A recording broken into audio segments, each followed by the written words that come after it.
In this video, I will guide you through the correct way to download a video from Temu in simple and easy steps. First, go to temu.com and select the product that contains the video you want to download. Next, right-click on the page and select Inspect. From the menu that appears, go to the Network tab on the right side. If you don't see it, click on More and it will appear.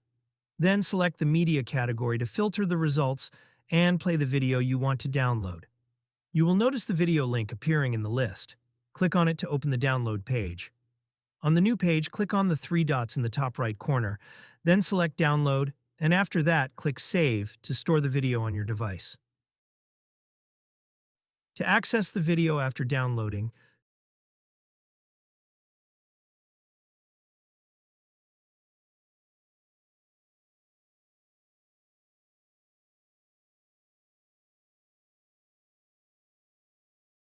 click Show in Folder, and you will find it saved. If this method works for you, don't forget to support us with a like and subscribe to the channel for more tutorials.